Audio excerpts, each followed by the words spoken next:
안녕하세요. 포스트 코로나 유통 앤 물류 CJ 대한통운에 대해 발표할 FTA 통상연구반 발표자 최혜원입니다.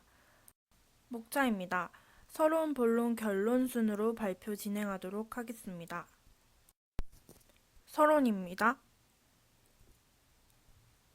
KB경영연구소가 최근 발표한 코로나19가 앞당긴 스마트 물류시대 보고서에 따르면 2019년 우리 국민 1인당 택배 이용 횟수는 53.8회, 국내 경제활동 인구 1인당 99.3회로 집계됐습니다.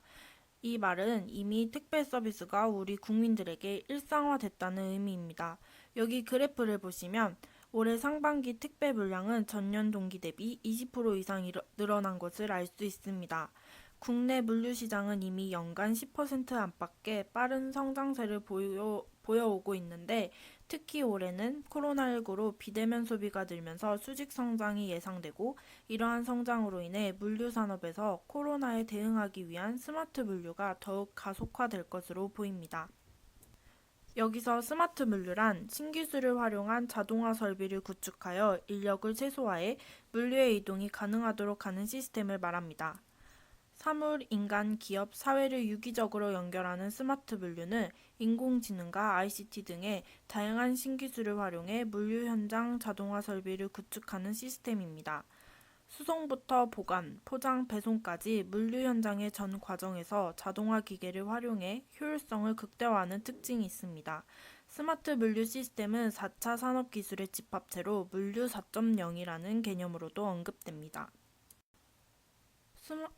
스마트 물류의 주요 기술은 AI 인공지능과 블록체인, 로봇과 스마트 모빌리티, 디지털 트윈, 풀필먼트 서비스 등으로 구성됩니다. AI 인공지능을 이용한 제품 수요에 대한 정확한 예측은 재고 관리에 많은 도움을 줄 수 있어 모든 기업들에게 매우 중요한 부분입니다. 미국 이베이의 경우 인공지능 기술을 토대로 판매량을 예측하고 잠재 수요를 파악하는 기술을 획득하고자 이스라엘 스타트업 세일즈 프리딕트를 인수하기도 했습니다. 블록체인 기술은 물품의 출처, 출하 상태에 대한 조작되지 않은 정보를 제공할 수 있어 신뢰도 향상에 대한 기여와 함께 물류 효율 극대화를 도모할 수 있습니다.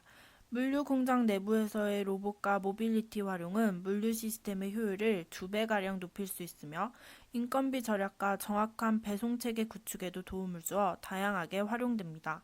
페덱스의 경우 자율주행이 가능한 로봇 트랙터를 이용해 물류센터의 복잡한 길도 사고 없이 이동 가능한 시스템을 구현했습니다.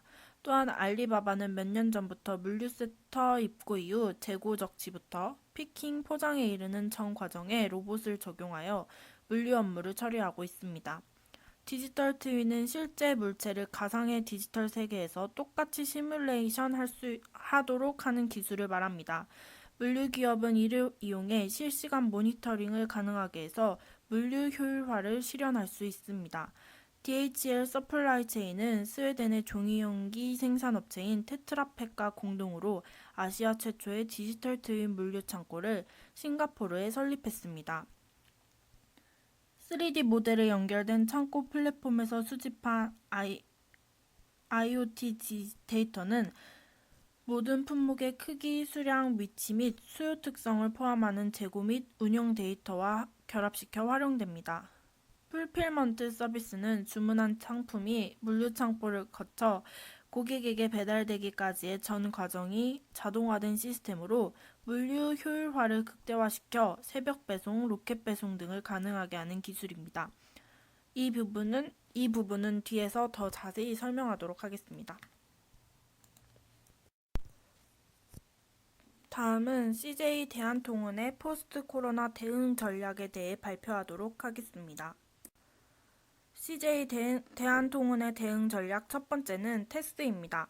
테스는 테크놀로지 엔지니어링 시스템 앤 솔루션의 약자로 기술과 프로세스, IT 서비스를 결합시킨 물류 비즈니스로 고객 지향적 물류 서비스입니다. 첫 번째로 테스의 기술을 알아보도록 하겠습니다.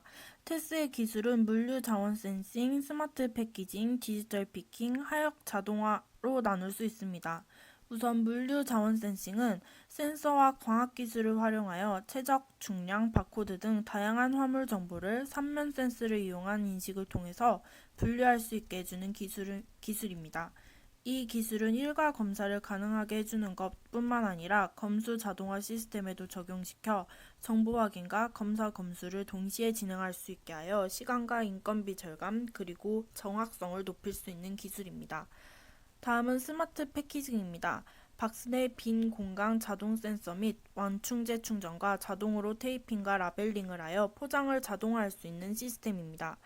세 번째로 로봇을 활용하여 피킹하는 디지털 피킹은 스마트 디바이스로 작업 정보를 시각적으로 제공하는 이동형 피킹 시스템과 자율주행 로봇, 운송 로봇과 용도별 운송렉을 활용한 로봇 가이드형 피킹이 있습니다. 이 피킹 시스템들은 무인화 작업을 통해 신속하고 정확한 처리가 가능하며 상품 보충에 따른 대기 시간을 줄이는 기능을 합니다. 마지막으로 하역 자동화입니다. 하역 자동화는 상품의 손상을 줄이기 위해서 도입된 시스템으로 내리미를 활용하여 차량 적재함 내에 적치된 화물을 특수 벨트 회전 방식으로 자동적으로 하역하는 방식입니다. 자동화된 로봇을 활용한 시스템들은 시간 절약뿐만 아니라 인건비 절약과 물품의 정확성을 높여주며 분류 시 생길 수 있는 손상 위험에 대해서도 해결이 가능합니다.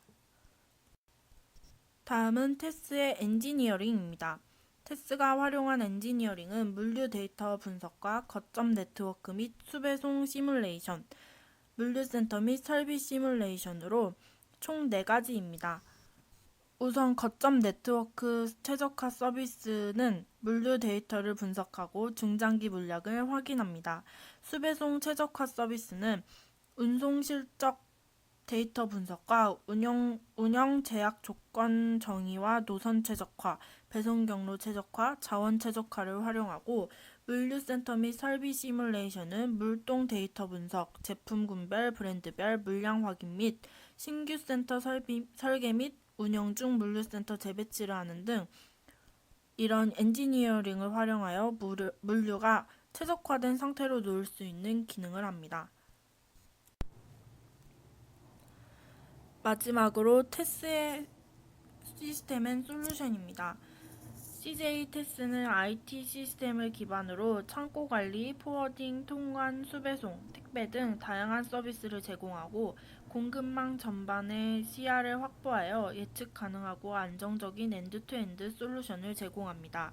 끝이 결국에 같아지는 이 엔드투엔드 물류 IT 서비스 시스템은 고객에게서 해운 포워딩을 통해 물품을 하역하고 통관한 후 보관 하역을 통해 다시 재생산 이후 판매 배송을 통해 고객사에 도착해 허브 서브 터미널에서 다시 고객에게로 배달되어지는 과정을 가집니다.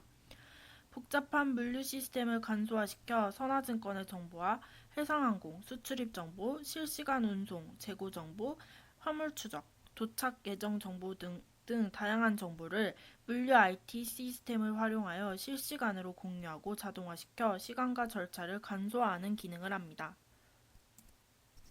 다음은 CJ 대한통운의 포스트 코로나 대비책 두 번째인 풀필먼트입니다. 풀필먼트 서비스는 앞서 설명한 것처럼 주문한 상품이 물류 창고를 거쳐 고객에게 배달되기까지의 전 과정이 자동화된 시스템을 말합니다. 풀필먼트는 원래 제조업이나 유통업에서 고객 주문 이행이라는 뜻으로 사용되던 용어였습니다. 1990년 아마존이 물류창고 명칭을 풀필먼트 센터로 바꾸면서 널리 알려지기 시작했고 최근에는 이커머스를 통한 상품 판매, 재고 관리, 주문 접수, 주문에 맞춰 상품을 선별해내는 피킹, 포장, 라스트 마일 배송, 반품 회수 등 다양한 물류 업무를 풀필먼트라고 합니다. 다음은 CJ 대한통운만의 이 풀필먼트 특징 및 장점에 대해 발표하겠습니다. 첫 번째는 전국 거점의 물류센터를 보유해 산업별로 나누어 맞춤형으로 이 풀필먼트 서비스를 제공한다는 점이고, 두 번째는 고객 주문에 따른 출고와 배송 재고 관리까지 한 번에 끝내는 물류 서비스를 택배와 융합형으로 제공한다는 점입니다. 세 번째는 대형 화주와 소형 화주를 위한 맞춤형으로 물류센터를 제공하고 물류 설비 및 인력 공동화를 통해 운영하여 효율성을 상승시키고 물류비를 절감할 수 있는 장점이 있습니다. 또한 네 번째, 당일 출고와 이길 배송이라는 서비스를 도입하여 냉장 물류 서비스, 수도권 당일 새벽 배송이 가능한 시스템을 구축함과 동시에 다섯 번째, 자동화 물류센터를 갖추어 피킹, 검수, 포장 등을 자동화하여 물류 생산성을 향상시켰다는 점입니다. 이런 최첨단 자동화는 성수기와 이벤트 물량을 충족시킬 수 있다는 장점이 있습니다. 마지막으로 여섯 번째인 모니터링 시스템을 도입해 고객별 모니터링 시스템 제공을 통한 출고 실적 및 재고 현황을 파악하고 실시간 배송 모니터링을 가능하게 한다는 장점이 있습니다. 다음은 기존 택배 프로세스와 CJ 대한통운의 이 풀필먼트 프로세스 비교입니다. 이 그림을 보시면 기존 택배 프로세스는 주문을 하면 보관센터와 택배 서브터미널과 허브터미널을 거쳐 다시 택배 서브터미널을 마지막으로 소비자에게 도착하는 시스템을 가지고 있습니다. 복잡하고 까다로운 절차를 간단하게 한 이 풀필먼트 프로세스는 주문 이후에 이 풀필먼트 센터를 거치는데 이 센터는 보관 업무, 검수 업무, 포장 업무가 한 곳에서 이루어집니다.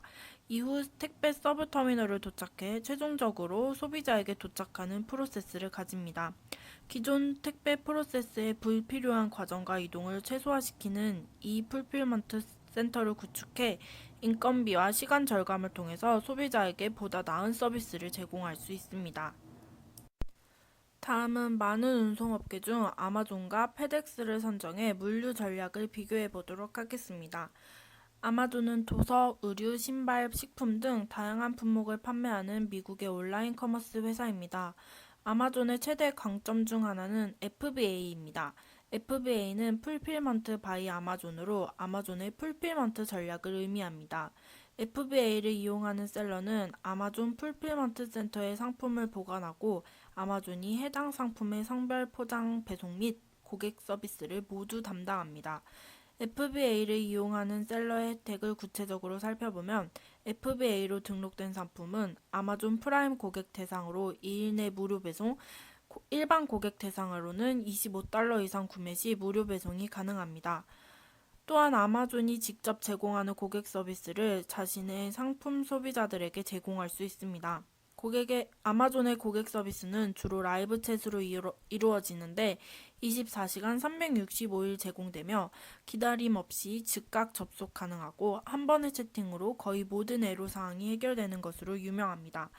FBA는 이용이 간편하며 합리적인 수수료만 지불하면 이용할 수 있습니다. 이런 FBA를 성공적으로 운영할 수 있는 건 아마존이 인공지능, 로봇, 클라우드, 빅데이터 등과 같은 첨단 테크놀로지에 있어 탁월한 기술력을 갖추고 있기 때문입니다. FBA와 관련된 아마존의 수많은 투자 사례가 있지만 대표적인 것 중 하나가 로봇 기술에 대한 투자입니다. 아마존은 2012년 키바 시스템즈를 7억 7천만 달러라는 거액에 인수한 바 있으며 이후 2015년 아마존 로보틱스로 회사명을 변경했고 2019년 6월 기준 20만 대의 로봇을 아마존 풀필먼트 센터에 투입하여 운영하고 있습니다. 이런 로봇 기술에 대한 투자는 아마존 풀필먼트 센터로 이어집니다. 풀필먼트 센터에서 대표적인 아마존 로봇은 로보스토어와 크산투스입니다. 로보스토어는 화물을 옮기는 로봇팔인데 최대 7.3 높이에 있는 1360kg 중량의 화물을 이동할 수 있습니다. 크산투스는 그동안 아마존이 물류센터에 공급했던 물류 로봇 드라이브 유닛을 재설계한 제품으로 로봇 상단의 용도에 따라 상이한 모듈을 탑재할 수 있습니다. 예를 들어 컨베이어 벨트 모듈을 탑재하면 컨베이어 상에서 바로 상품을 받아 이동하는 것이 가능합니다. 마지막으로 세계 최대의 특송 운송 회사인 페덱스입니다. 페덱스는 미국 전역에 5만 5천 개의 오프라인 소매점 물류 배송 거점화를 이루고 있습니다. 고객이 시간에 구애받지 않으면서 상품을 찾아갈 뿐만 아니라 포장 서비스를 이용하고 반품할 수 있는 창구인 페덱스 오피스를 소비점 내에 설치했습니다. 페덱스 오피스를 소매점 내에 설치한 인스토어 전략은 오프라인 유통업체들에게도 온라인 쇼핑으로 한동안 찾지 않았던 고객을 매장으로 유인하고 방문 시 구매로 이어지게 하는 효과를 가져오기 때문에 상생 전략이 되고 있습니다. 이러한 우호적인 협력 관계로 인해 오프라인 유통사들이 온라인 시장 진출에도 자연스럽게 이어질 수 있었습니다. 이커머스 시장이 점차 B2C 위주로 성장함에 따라 2017년 페덱스는 이커머스 풀필먼트 서비스를 시작했습니다.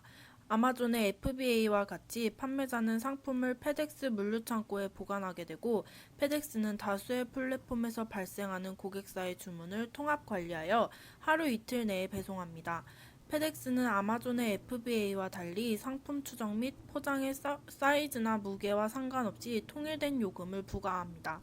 이러한 이커머스 풀필먼트로 인해 영세한 온라인 판매자들은 주문 재고, 배송 관리 등의 편의성뿐만 아니라 자체적으로 구축할 수 없는 전국 단위 네트워크를 활용하여 빠른 배송을 보장하는 서비스에 대한 니즈가 높아질 수 있었습니다.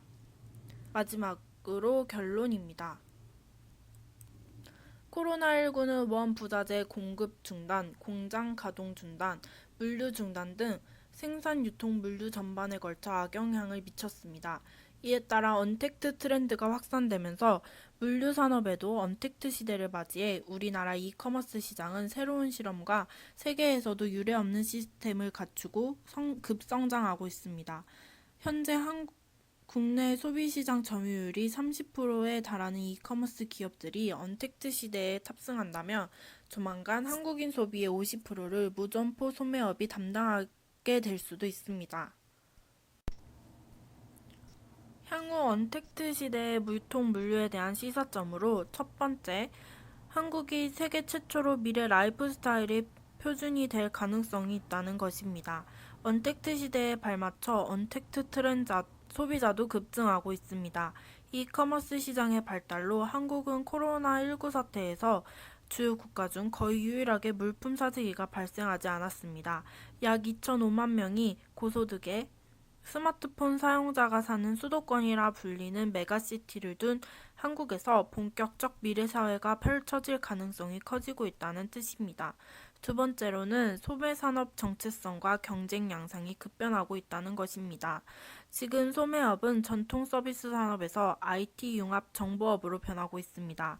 이제 소매업은 위치와 판매원 서비스가 중요한 오프라인 비즈니스에서 물류 일괄 대행, 일명 풀필먼트 서비스가 중요한 언택트 비즈니스로 변하고 있습니다. 소매업 경쟁은 이제 오프라인 업체와 언택트 트렌드를 등에 업은 온라인 업체 간 싸움으로 변했습니다. 결국 언택트 시대의 소매업은 유통과 물류가 통합되면서 아마존 스타일의 4차 산업으로 진화할 것입니다. 국내의 온라인 시장 거래액이 꾸준히 증가하고 있는 가운데 전자상거래, 특히 모바일 거래의 급증에 따라 택배업 또한 지속 성장할 것으로 보입니다. 택배 물류업은 코로나 여파로 인한 언택트 라이프 스타일 등의 소비 트렌드 확산과 최근 스마트 물류센터 인증제 도입 법안 의결로 장기적으로는 물류 산업과 스마트 물류가 성장할 것이라는 전망입니다. 이상으로 발표 마치겠습니다. 감사합니다.